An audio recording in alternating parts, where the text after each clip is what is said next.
Well, fellas, I appreciate it. It's Tyler Jones and is it Luke Boles? Is that how Yep, you pronounce that? correct. Sweet fellas. Um, well, we really want to talk. I know very little about shed dogs, and I know you guys know a lot. And I just really want to talk and get learn about shed dogs and find out more about them and talk about them and the ins and outs and all that kind of stuff. So, I guess first, just tell everybody who you are and where you're from and all that good stuff.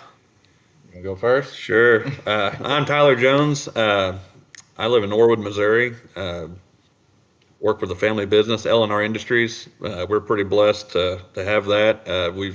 It's grown so much over the years. Something my grandpa started in the late '70s and as a welding shop, and it's turned Cool. into we got 200 employees now, and we have a tube division where we make square and round tubing. We have electrical division, fabrication division, a millwright division, cranes, and help service feed mills and pellet mills and charcoal plants, and it's a pretty cool deal, really. And I don't know, it's hard to explain all at once because we're pretty diverse, different things, but a lot of fun, and it just good place to live and work. Yeah, man. So what all do you guys manufacture? Are you producing like the raw materials? Are you actually kicking out the cranes? They're leaving. Our cranes we're just using to service these mills and stuff like that. We'll Oh, okay. rent them out. Somebody we got crane operators. They'll go out and they may set like an AC unit on a hospital or something, or something like that for Gotcha. But Dang, dude. Well, that's cool. Don't hesitate to plug it, man. My mom and dad and like three other people listen to the podcast, so hey, we get an audience of like four people. that is awesome. Hey, I was all super nervous. I was like, okay, we're just talking about dogs, and we're probably going to make him late for supper because we can talk about this for days. But That's cool. So Luke, you're the brains behind the operation, huh? The duo between you two. Fake it till you make it. I'm Luke Boles. I'm here in central part of Missouri, a little town called Fortuna. You could drive through it and not know you went through it type deal. And Yep. so I've been training dogs for about 6 years, doing it full time for 3 years. Before I trained dogs, I was a truck driver, and just kind of wanted to get into. Well, I love shed hunting. I wanted to get into, getting a shed dog and things like that. Decided to buy a dog. The dog rode around in the truck with me, and I'd get out at truck stops and throw an antler around. Didn't know what I was doing, watching YouTube videos and everything, and I made a Facebook page called Richland Creek Antler Dogs just to post videos of my dogs on there, and I started getting pretty hooked into it, just constantly watch. I mean, my wife was getting irritated with me so much. I was just obsessed with the shed dog deal, and I went and bought another dog. I'm like, I'm gonna buy another one, train it, and long story short, I sold my semi so I could mess with dogs more, and got a part-time job here local, so I was home every night, and I started getting people asking me, hey, do you train dogs? Blah, blah, blah. I'm like, no, not really, Well, then the wheels started turning in my head. I could start doing this. So I started taking on a few client dogs, got a kennel set up, and, ended up quitting my job. My wife, she's like, are you crazy? Can you do this full time? I'm like, man, I got people, I'm booked out for months and months, I went full time with it, and I've been doing it full time for 3 years, and now we're in it deep. So it's a blast, Wow. and yep, full time dog training. and you're busy. It's I'm like busy, and it's yes. like your kennel is full. I And mean, it's yeah, so yeah. Last fall, like all social media and everything gets dogs in from way far out. If I was trying to stay busy with Fortuna, Missouri, and these surrounding little towns, I couldn't do it. But Yeah. I had somebody bring me a dog from New Jersey last year. They drove 22 hours to bring me a dog. And, most of my client dogs are out of state dogs. So Wow. it's cool. Are you breeding them too? I do. I mean, Or do you just train? I have my top dogs that, I would consider breeding material. They're best of the best, what I got. And, I'll get a couple litters a year, but I'm not known for a big breeding program. But I'll have a couple litters, and that's how I got tied in with this dude. I mean, Yeah. he bought a pup from me, and I trained it for him. We turned into good buddies out of the deal. So, Unfortunately for you. unfortunately, I love it. So, how did you guys develop like the why sheds? Like, I'm assuming, do you guys duck hunt at all, or you just diehard deer hunters, or what? pretty much. Diehard deer for me. I duck hunted one Yeah. time last year for the first time. It's a blast. It really is. But that's Yeah. a whole nother hobby. And oh boy, if you dove into Yeah. that, it's it's fun. But no, for me, I've been shed hunting for maybe about 20 years this year. And when I first graduated Yeah. high school, I moved out and we were doing like a birthday dinner or something at my mom's. And I come home and I was watching the Outdoor Channel, and there's a little clip at the end of this episode. I don't even remember what show it was. And this guy was picking up deer antlers. And I'm sitting there, and all of a sudden, I was just like, I like deer. I like antlers. That looks like fun. And I looked at my stepdad and said, let's go look for antlers. He's like, right now? I'm like, yeah, it's February. That guy said it was February. Let's go walk around. He's like, what do you mean? I'm like, I don't know. Let's go walk a field. And we literally went down to a place down a river in my grandparents' farm and picked up 3 antlers. And I was just, after that, I'm like, this is so cool. They're free. Yeah. You get antlers.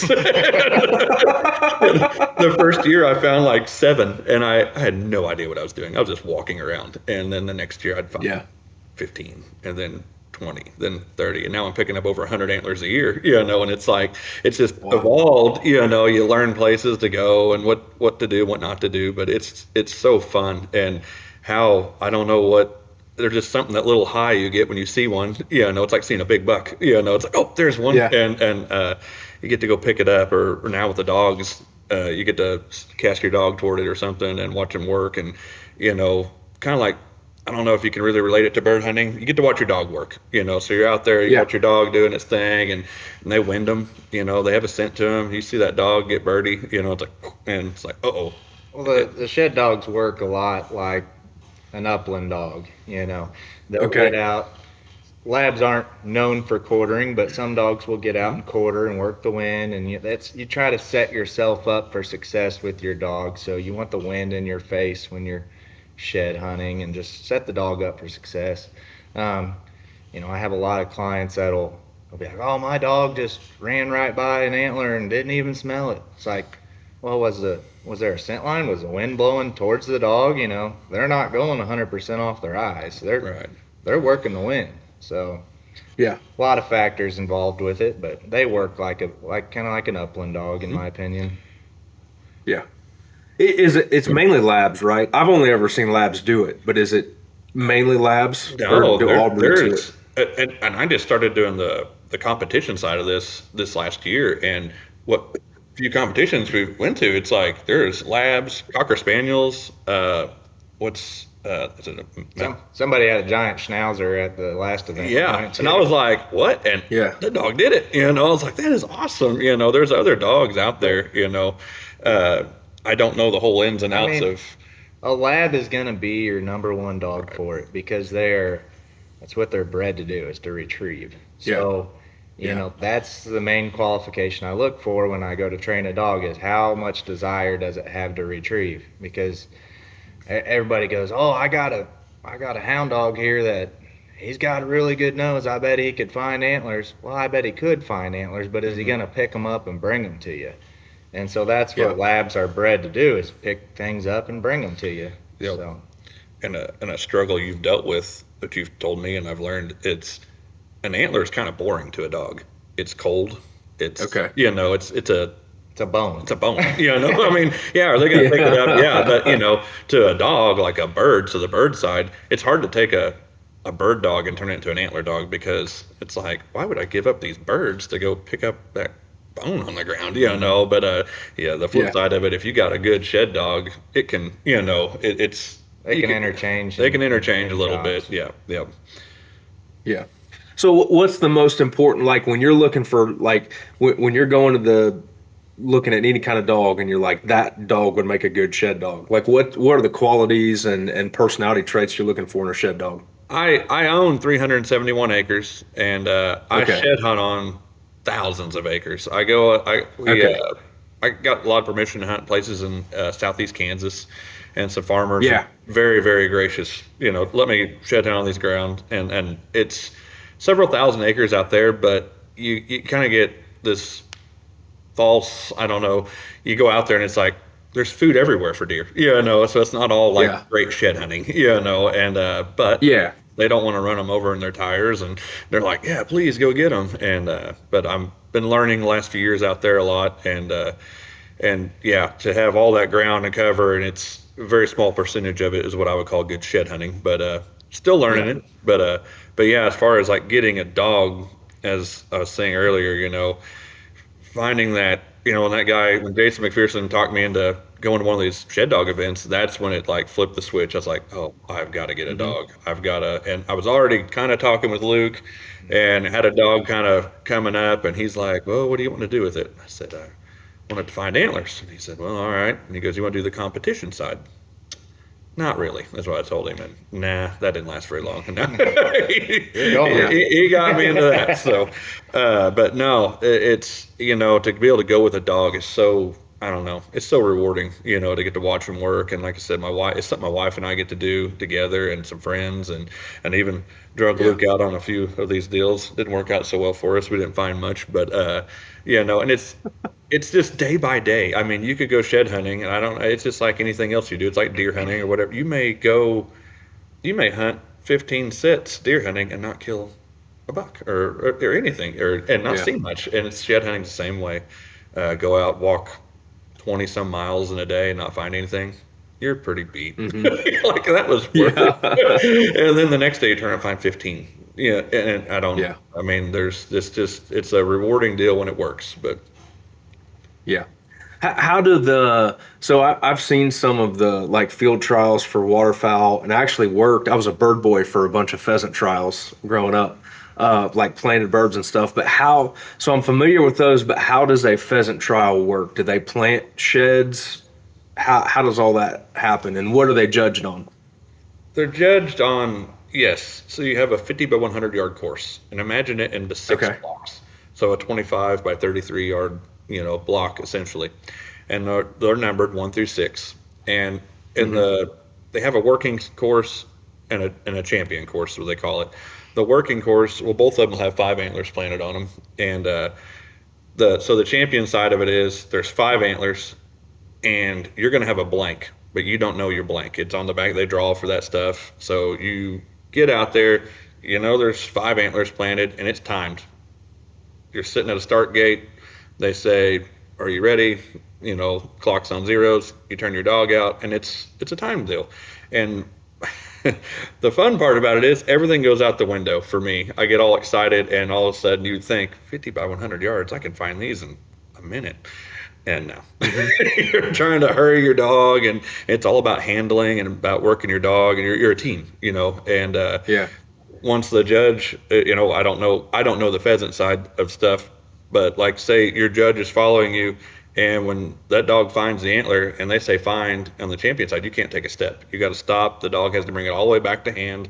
They say retrieve, and you may continue on to the next one. And it's a blast, but Yeah. it's a mind game. You got a blank, and Let you're- me tell you this. You have 15 minutes to complete Yes. the course. These Okay. dogs in the champion class are so high powered. They're running, 2-minute times, low 2s, 3 minutes. I mean, Yep. you have to, in order to do well, to get on a podium finish, you have to take the right steps. The dog has to take the right steps in Yep. order to win. But at the end of the day, what you want is a pass. I mean, it's all on a point system in the champion class. So you get on the top numbers of dogs, Mm-hmm. you get awarded more points, which earns you titles. And but if you pass the course within 15 minutes, you still get a pass. So Yep. I mean, that's what you Are want. are these actual sheds? Or are they dummies, or how does that work? They're sheds, and they put antler scent on them, which the UKC Okay. uses bone clone antler scent. And they every 3 dogs they're supposed to scent the antlers. They put it on the pedicle, up the main beam, up the tines, and they do that every 3 dogs. So the scent's always fresh. Mm-hmm. Yep. Okay. And do they? Because you were saying the smell earlier is a big part of it. Do they? I mean, do they have to wear like gloves and all that kind of stuff to put them out, or no? No. No, No. no, they don't. I don't know. They're really, and those dogs know. Like, say, like I said, you had a blank, and it rotates. So the next Yeah. person up, say I run a dog, and my blank would be, say, blank 5, and there wasn't an antler there, but my dog may run through there and hit on it. But it doesn't take. It goes on. They know Yeah. if it's there. It's kind of weird how they can tell. But the next person that comes in, that's not their blank. There's a shed planted. And they'll play them in the exact same spot through the first round, and that's called plant Okay. 1. And there may be a plant 2 for Gotcha. people that have more than one dog. You can run 3 dogs per class on a lot of competitions. Depends Yeah. on- And Yeah. and so you have a first plant, a second plant, and a third plant, and they'll move them, according to that. But trying to be fair, they're putting them all in the same place every time, and Yeah. it's until you see it, it's like they It's, could. it's very confusing trying to explain to somebody, as you can see. Yeah. There's a lot to it, but it's Yeah. not that complicated. It's not, and when someone's telling me Yeah. that, I'm like, "What are you talking about?" And you go do it, and it's like, Yeah. "Oh, I got you." But long story When I was a short, bird boy, go ahead. I was gonna say, long story short, your dog has to find 5 antlers in 15 minutes. Yep, Yeah. it's achievable. Yeah. When I was a bird boy, I think my field was a 3-acre field, and you're on the back of a 4-wheeler, and you had 5. I think I had 6 pheasants in that field, but you have 6 pheasants in there, and they're just in a little cage on the back of the 4-wheeler, and they had a mowed path through the field. And I had kind of relatively, like, you need to plant one over within this 10 yards here, and they'd tell me where to plant them. And what you do, you'd reach in and you'd pull them out of the deal, and then you'd spin their head around and tuck it underneath, and then kick a hole and plant them like a football, like shove them down there. But it was always, I was a high school kid, and you're just kind of an idiot at that age. But like, if you didn't spin them enough and get them dizzy enough, they'd get up and run on you. And if you spin them too much, they didn't know where they're at, and the hunter would have to like almost kick them to get them to flush, And so I would run my route with the 4-wheeler, and you're trying to do this in a timely manner so that the pheasants don't get up and run out of the field on you. And then you get back, and the hunter would be behind 2 sheets of plywood, and he'd get out with his dogs and go run it. And it was timed, so they had to find them, point them, flush them, and then the hunter had to shoot them, and you got points for all that. And then they had to retrieve it. So if the hunter missed, they lost points because they didn't get to retrieve. So the hunter had a little bit of a play in there too. But I just remember as a bird boy, like, if they did really well, you were a great bird boy. And if they didn't do very well, you sucked, man. You planted those things wrong. They were running, Yep. all that kind of stuff. Yeah. But obviously you don't have a problem with antlers running. But I understand. I get the concept. I can picture You could picture it. what and you're doing. Yeah, and I started help planning at a couple events, and decided I wanted to get my judge's license so I could help judge at events and stuff, because you're always trying to juggle people around and stuff, and being able to do that taught me a lot. How to plant these antlers, how what you were doing, how to plant, why you're doing it this way, why, and trying to be consistent and fair to everyone, and it just, I don't know, the whole thing. It's a competition, but it's like this. I don't know. Everybody's friends. Everybody's wanting to help each other. It's at the end of the day, you want a shed dog, and as long as my dog goes out and performs and does what I want it to do when I want it to, that's a success. Last weekend we were at an event, River City Shed Dogs near St. Louis, and Saturday my dog, I kind of felt like I did everything. I had to like point her to every antler. She wasn't on her game, and she ran a good time. But I was like a little disappointed in her. But man, on Sunday she came out and was just a different animal, And we actually placed lower that day, but I was happier with our run because Yeah. she was doing what I wanted her to. I was like, man, that's awesome.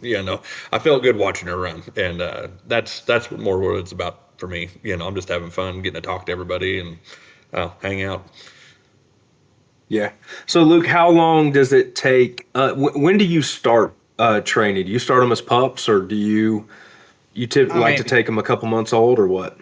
well, my own pups, they're getting an antler in their mouth at 8 weeks old. And when they're Yeah. away from mom and kind of on their own, I'm getting them on a little spike antler, something easy for them to pack around, and I start the antler drive. I would start getting them excited, teaching them that that's their favorite toy.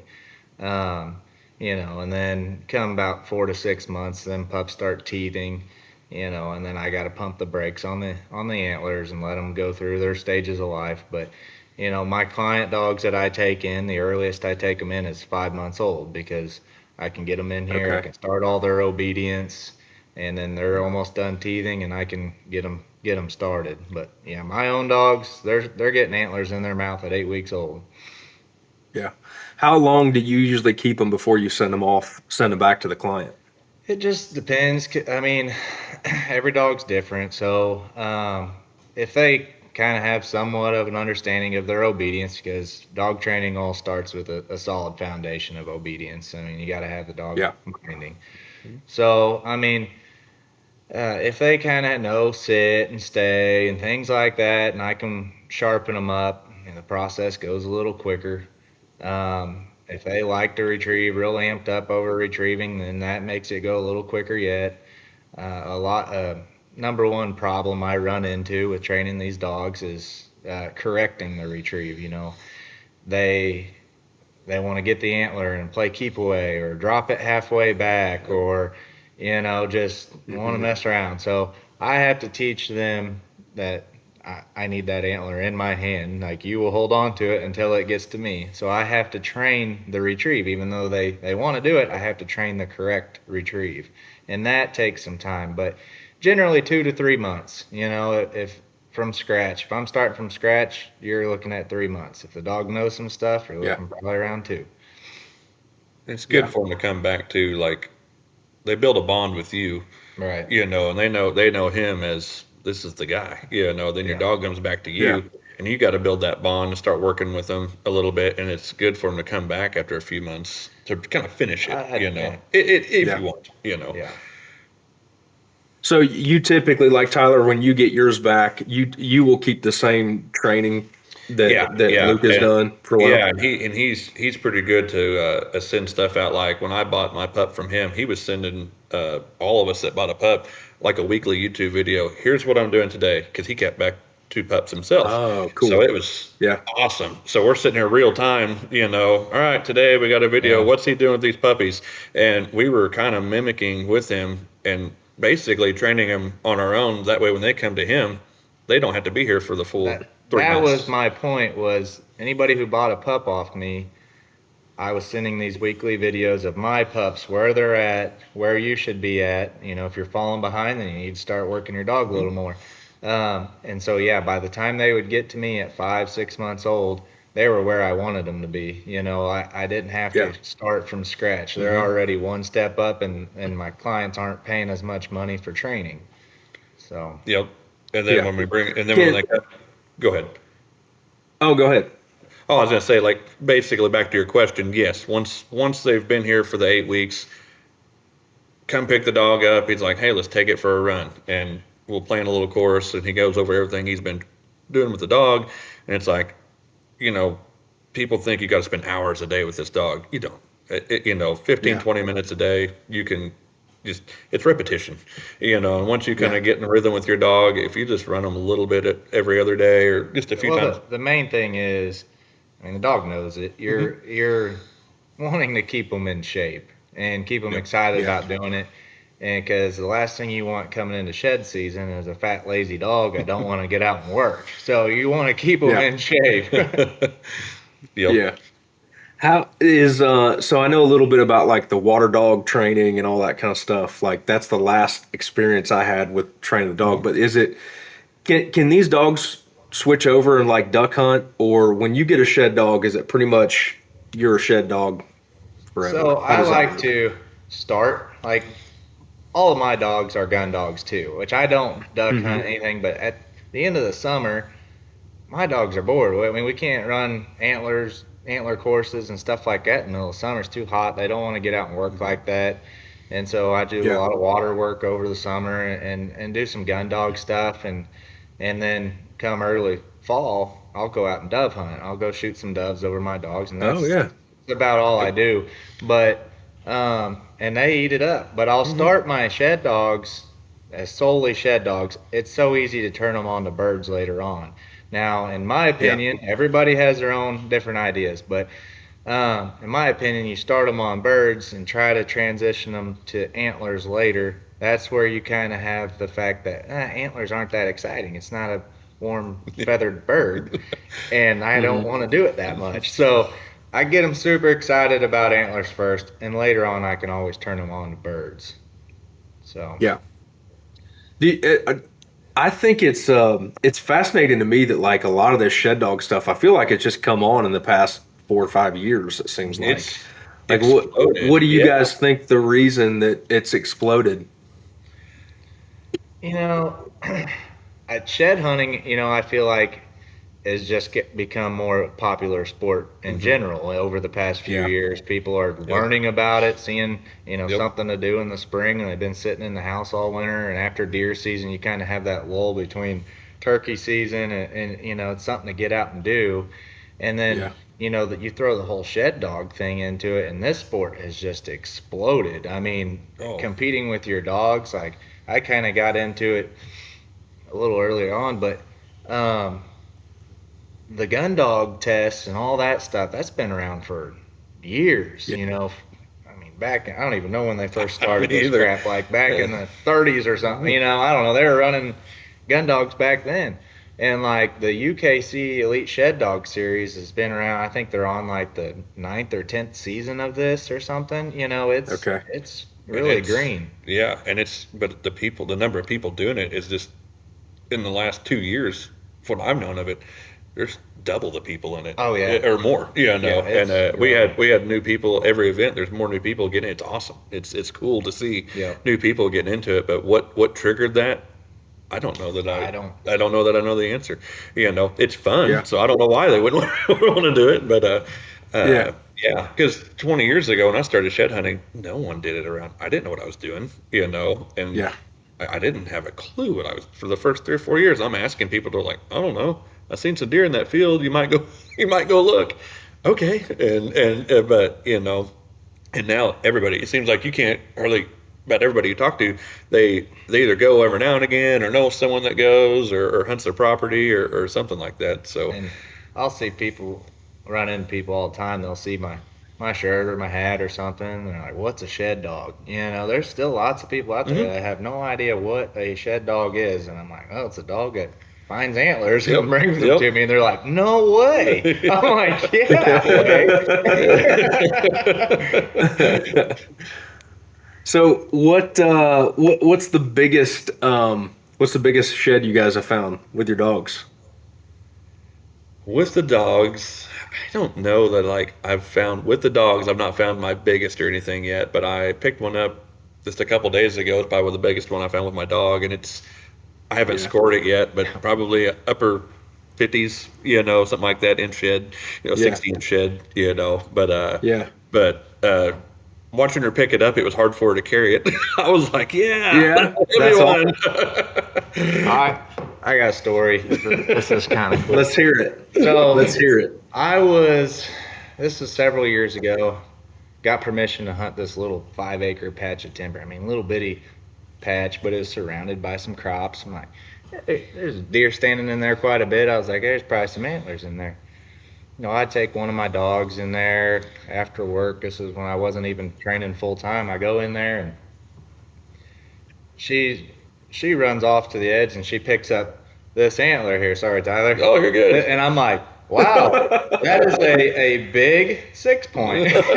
Yeah. And I mean, the size of this thing is freaking huge. It's hard to get a. And so Yeah. I'm like, man, that is a heavy deer. And so I'm like, the other side's got to be around here somewhere. So I'm hunting her through there. She gets real birdie, just starts nosing around. All of a sudden, a turkey flushes off its nest.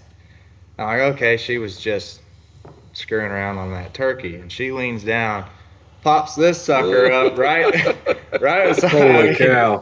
I mean, compared to my hand, I mean, this thing is ginormous. And we scored it one night. I think it was 147-inch 7-point with like an actual 7-point. 18-inch spread or it's- something. But for a 7-point at 147 inches is massive. Yeah. I mean, this thing is Yep. It's cool. It's huge. Yeah. That's a big 8-pointer. Oh yeah. Oh, but yeah, the far as big sheds, it's like to look around here to what I call like Southern Missouri, and you may see, I don't know what type of deer you have, and you know where you're at, but they're 130-inch deer here's decent deer, you know. So if you're Yeah. picking up sheds off of a deer like that, that's pretty good.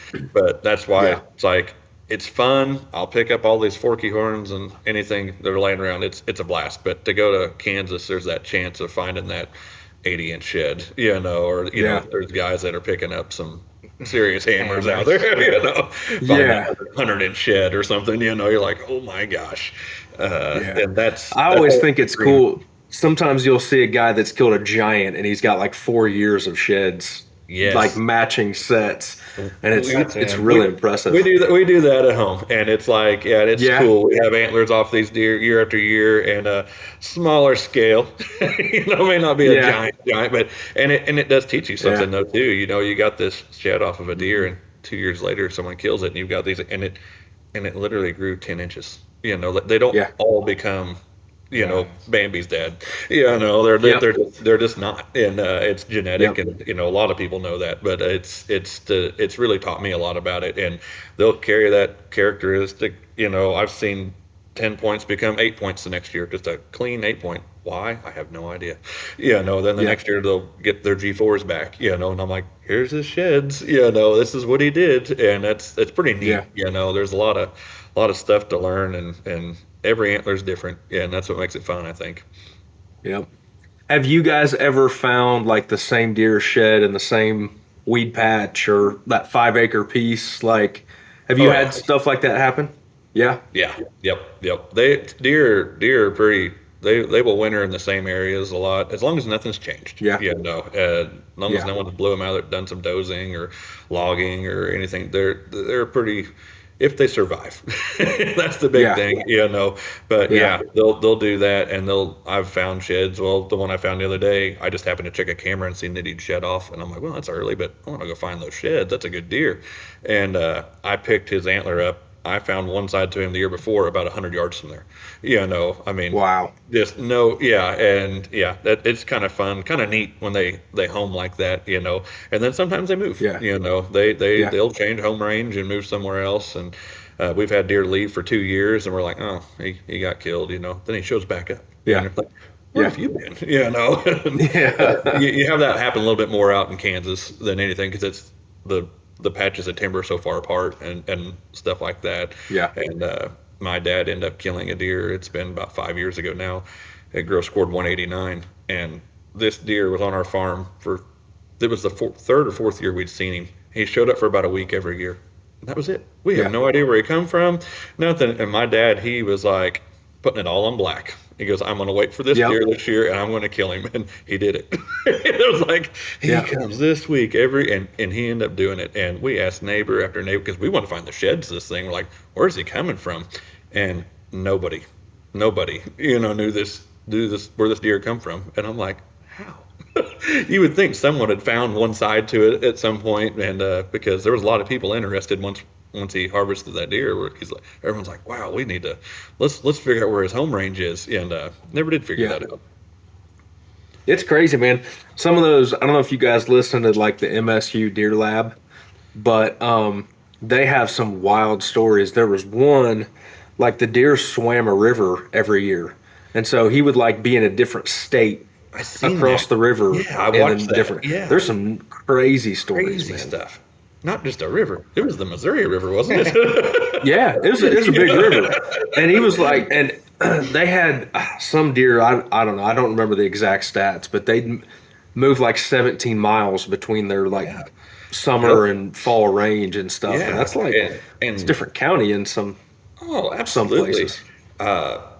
Here, I had a friend of mine. We had a lease together for a few years, and his grandparents owned a farm in a town called Manus, which is another place you can drive through. Not know you drove through it, but farm out there, and he had a buck that he'd had for 2 years on camera. And anyway, in the rut that same year, I mean, this is like I said, I think it was right at 5 miles away.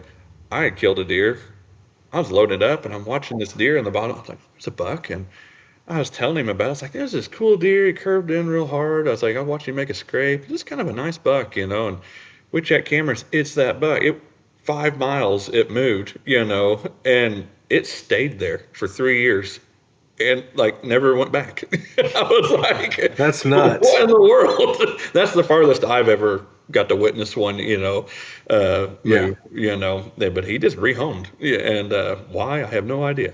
But How many years consecutive have you guys found sheds? Like, what's your record? Any cool stories that way? had one at the house that I found him dead last year. He made it. He was 5.5 years old last year when he died, and I don't know what happened to him. He was healthy the last I knew, and it was kind of the story I was going to tell you. The deer that didn't grow. We actually found my dad. It was at my dad's house about a mile away.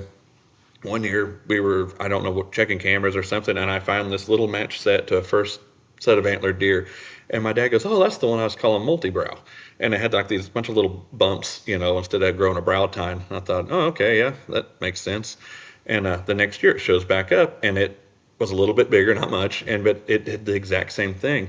And I thought, oh, that's cool. I ended up finding his antlers that year. And every year I found at least one side to him, all the way up but when I found him dead, he only had one side. And I'm going to pick him up, his antler popped off. And I thought, well, that's cool. And I ended up finding the other side when I burned a patch of timber doing management stuff later that year. About 150 yards away, I found the other side to him. But so I had antlers off him for, basically, 5 years. His whole life. That was it. But that deer never grew. I bet he never broke 110 inches. I mean, wow. just never, and that's what I'm like, they don't always get bigger, but some of them do. Some of them will blow, put 30, 40 inches on a year. And those are the ones. And I kept thinking all the time, we kind of left that deer alone. I'm like, that's all multi-brow. We're not going to bother him. He may blow next year. No. Yeah. No, he was a dud. Yeah. But it was I kind of learned cool that working with Kip Adams this year on our antler print, but there's antlers are kind of like a bell curve, and they say that the true giant deer are really the outliers for the herd. Like, they're really not.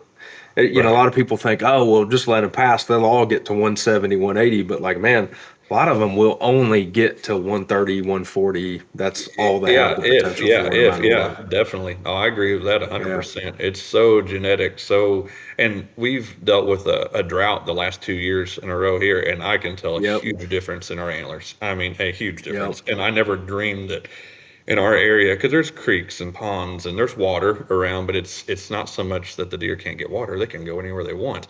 It's the nutrients and the plants and everything. And but I've seen a big difference in our antler growth the last couple of years. And the number of people shooting 160, 170 inch deer are way down, in our area. Not that people do it that much where we're from, but they're around. But yeah.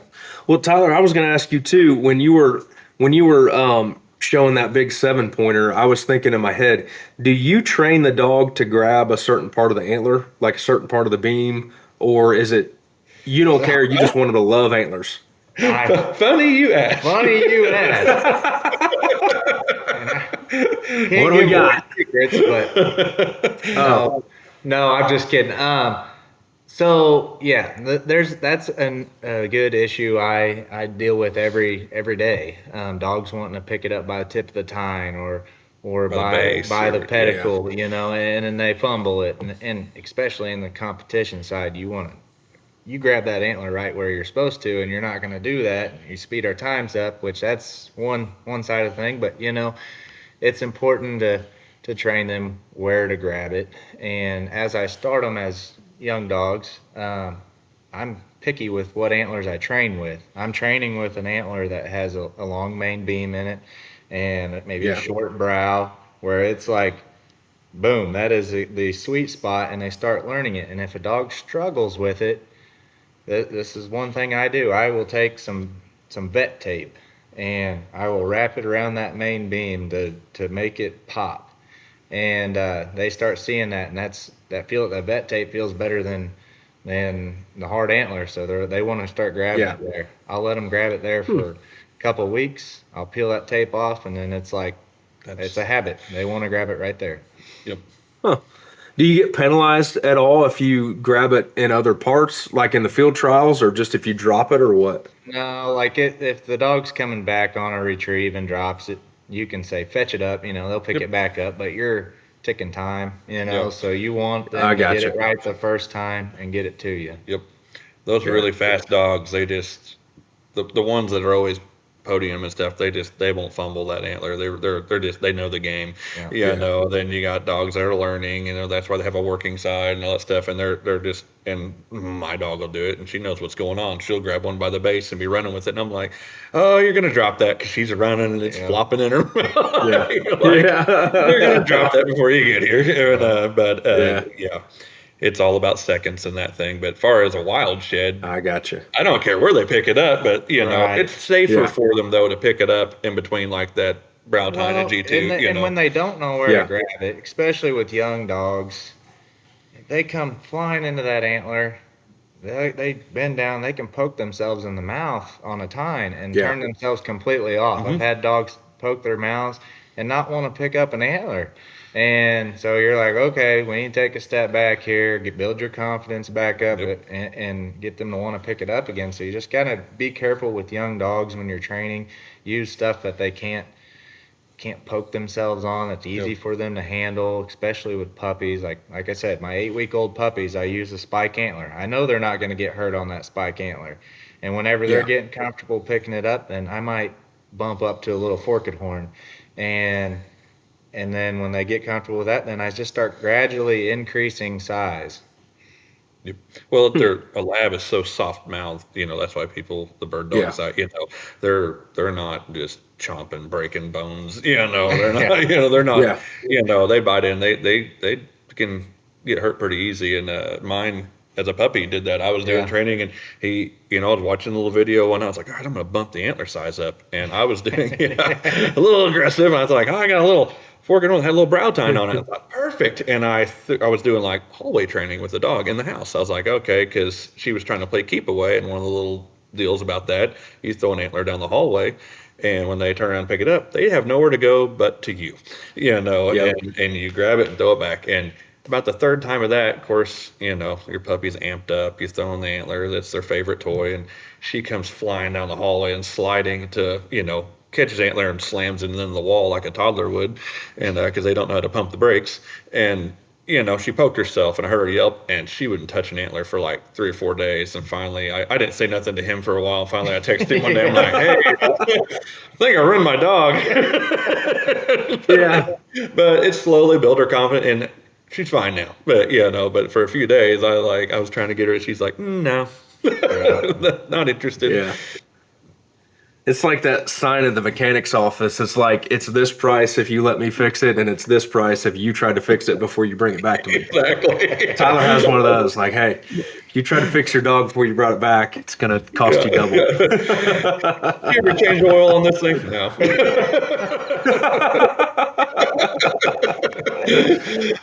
That's crazy. So Tyler, what are some really bad habits that you've seen people do that they need to break, or they've inadvertently trained into their dog and ask you for advice, and you're like, oh, you shouldn't have done that? Like a bad habit, I don't know. There's people, I always point them toward him, but because I don't want to tell them something wrong, but people have, I don't don't know, what was one we were talking about the other day, by your number one, I'll let you take it. Your What? number one bad Yeah. habit, like people trying to, Yeah, so number one bad habit, I guess, that common mistakes on training. Um, for one, like for training purposes, a lot of things people do is free feeding a dog. yeah, That is something because when I get a dog, when I'm teaching things, I do a lot of things with food from the beginning. And so people will set a bowl of dog food out for a dog all day. They can eat when they want. But when it comes to training, you try to train them with a treat. They don't want to eat. They're full all the right, time. So Yeah. I like to have a dog that's food motivated. So putting them on a food schedule from the beginning is always good. They always want to train. Um, Yeah. and then like common things like retrieving issues, they can be prevented to a certain extent. A lot of people have, oh, I have this 8-week old puppy. He loves to retrieve. I'm gonna just keep throwing and throwing and throwing and throwing until uh, the dog don't bring it back, and it wants to lay down and chew on it, and then it wants to play keep away, and right, you just encourage those bad behaviors. If you get 1 or 2 retrieves out of an 8-week old pup, tease them with it, put it away. You're ending on a good note. So people can kind of Yeah. bring on bad behaviors, but it's something they don't know at the same time. Like a puppy Yeah. is attention span of a grasshopper. They just can't train like a big dog. So it's right. keeping things short, sweet, and positive will set you up for success down the road. Yeah. Do you use a whistle and hand signals and stuff? I mean, I guess you don't know where the antler is in real life, so you can't use hand Right. signals, but do you Oh, do you do stuff like that? yeah, I do believe that hand signals in a shed dog is important. Um, I love them. I love hand signals. Yeah. In the competition side of thing, you're not supposed to direct your dog completely to an antler, but you can kind of Okay. give them lefts and rights and stuff, push them certain areas, and I do. I will. One of my dogs, I can sit her on a whistle at 100 yards and cast her one way or the other, and that comes into play a lot wild shed hunting because say I'm walking a wooded area over here and there's an awesome bedding area over here to the other side and my dog's lollygagging over here in the wooded spot and I'm like, hey, I don't think there's something over there, so I'll get her attention. I'll say, hey, this way, Yep. point to the bedding area and she'll work where I want her to work. So that's where it really comes into play in the wild shed hunting side. You can just kind of push them Yep. around in certain areas that you think are good. Yep. Yeah. And like we were talking last night, about this too, as you're walking, if you're walking down a field edge or whatever, you're, roughly 6 foot tall or whatever, and you're seeing over things. That dog is not going to see what you're seeing. They're on a Yeah. lot shorter playing field, so you're most of the time going to see it before they do if it's in a wide open spot, and that's where you can cast your dog. You're like, hey, Set them up for yeah, success. set them up for success. And then that builds that confidence. And then Yeah. when you do send them off in somewhere, they're ready to rock. And I don't know that they're going to find, like we're talking, it's not that you're going to find more antlers with a dog. It's just you may spend less time in areas, looking for them. Yeah. But, Well, the thing Yeah. about a dog, like one common question I get all the time from people is, I don't have very good luck finding antlers, and I know if I get a shed dog, we're gonna find a lot, and people think that like, oh yeah, you got to train dogs to find antlers, but that's not the case. You need to be shed hunting in the areas where the deer are wintering, where the Hmm. population is big, and that's where you're gonna see a dog really come into play. They're gonna find just as many, if not more, than you. I mean, yep. there's lots of times where I go out, I know it's a good area. That dog will outwork me, 10 to 1 that day, and I'm just like, oh, there's an antler. Oh, here comes my dog with one, and then here comes my other dog with one, and it's like Yeah. picking flowers, you know. So you were talking earlier about how important the smell is. How long can I'm assuming right off the deer it's going to really smell like a shed. Like, Oh yeah. does that antler smell like an antler for months and years, or are they smelling part of the deer? Like, how long before it's completely scentless and they have to see it visually? So, a dog smells in layers. They say a dog can Okay. smell a drop of blood in a 5-gallon bucket and have another 5-gallon bucket sitting there that's just water. Both of them are water. One has a drop of blood in it. The dog can distinguish which one has the blood in it just to drop. But they smell in layers pretty much. So, they're going to smell the blood. They're going to smell the hair. They're going to smell that waxy ring. They're going to smell the bone. Even like training, they're smelling my scent. And so you'll have some people say, oh, you need to use latex gloves when you're handling the antlers so they're not smelling your scent.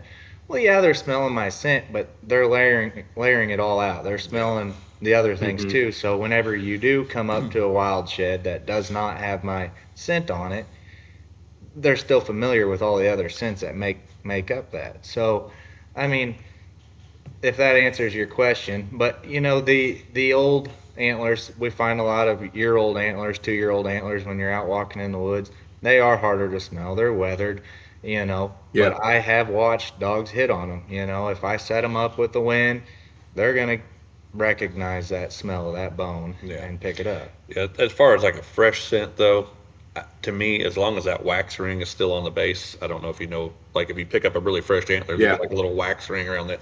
As long as that's there, that's fleshy. That's really probably the biggest That's thing. like the money spot. Them dogs will like be licking it off, and they're like, oh my god. And that's on there for several weeks, after they've fallen a lot of times, just depending on, you can always tell how the antler's been laying too, because if it's tines up, well, that side, the wax ring will be gone. That half of it's like it's dried out or something. And but yeah, that's definitely part of their money for that right there. And but like to his point, Mela last year, my dog was a 4-month-old puppy during shed season, so she's learning.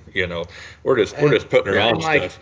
Like the first year, like for him for example, you get this fresh trained dog, and you get out with it.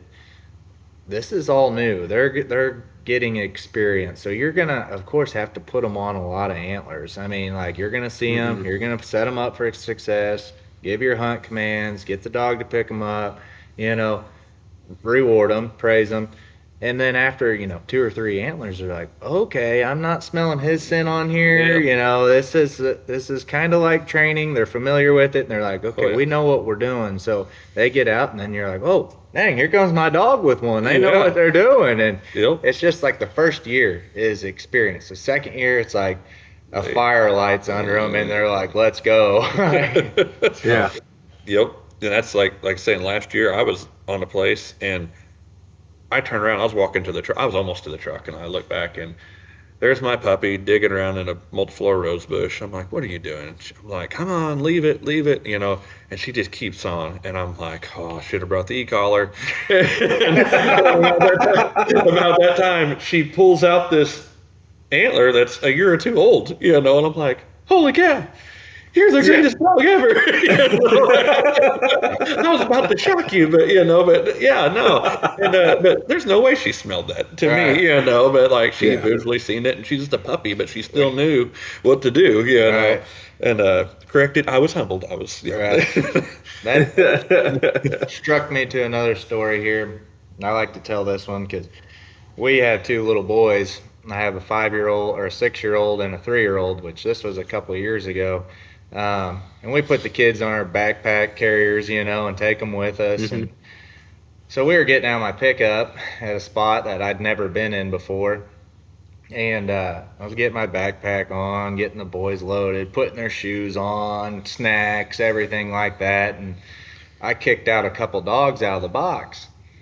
And I hadn't even started yet, and I hear my wife. She goes, "What the heck?" I'm like, "What?" And I turn around. Here comes the dog running across the field with a big old freaking antler in her mouth. She's like, "Did you throw that out here for her just to get her amped up before we go in?" I'm like, "No, I did not." I said, "Let's get in here," and we were in there for 2 hours. Picked up 14 antlers. It was just boom, boom, boom, boom, boom. It was crazy. It's like That's is gonna awesome. be a good day.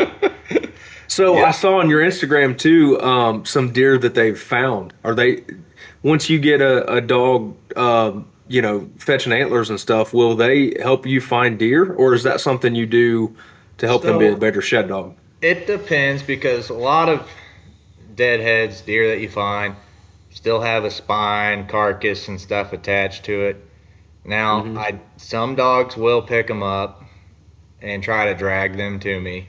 Some dogs don't want nothing to do with it because sometimes they just stink and they're nasty, and so they'll go to the scent. You'll watch them smell a dead animal. They go over there, check it out, and you're like, oh, you found a dead deer. Good job. I mean, I don't hone in on that. I don't practice finding skulls and deadheads, but it just depends on the dog. Some dogs will see the antler and recognize it and try to get it to me, and some dogs don't want nothing to do with it. Yeah, I meant more like a tracking dog. Like if you got shot one and couldn't find it, will they help you? You do train for that. I do some tracking training. I mean, I'm known for my shed dog stuff, but it's more like field work for me. I can't stay busy, I guess, year round with training shed dogs. So I do a lot of obedience training for your everyday pet owners.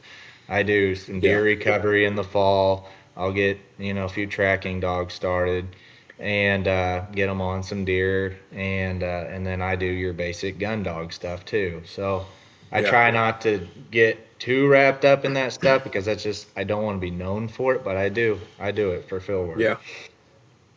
You don't want your phone ringing at midnight every night through November? It already rings enough.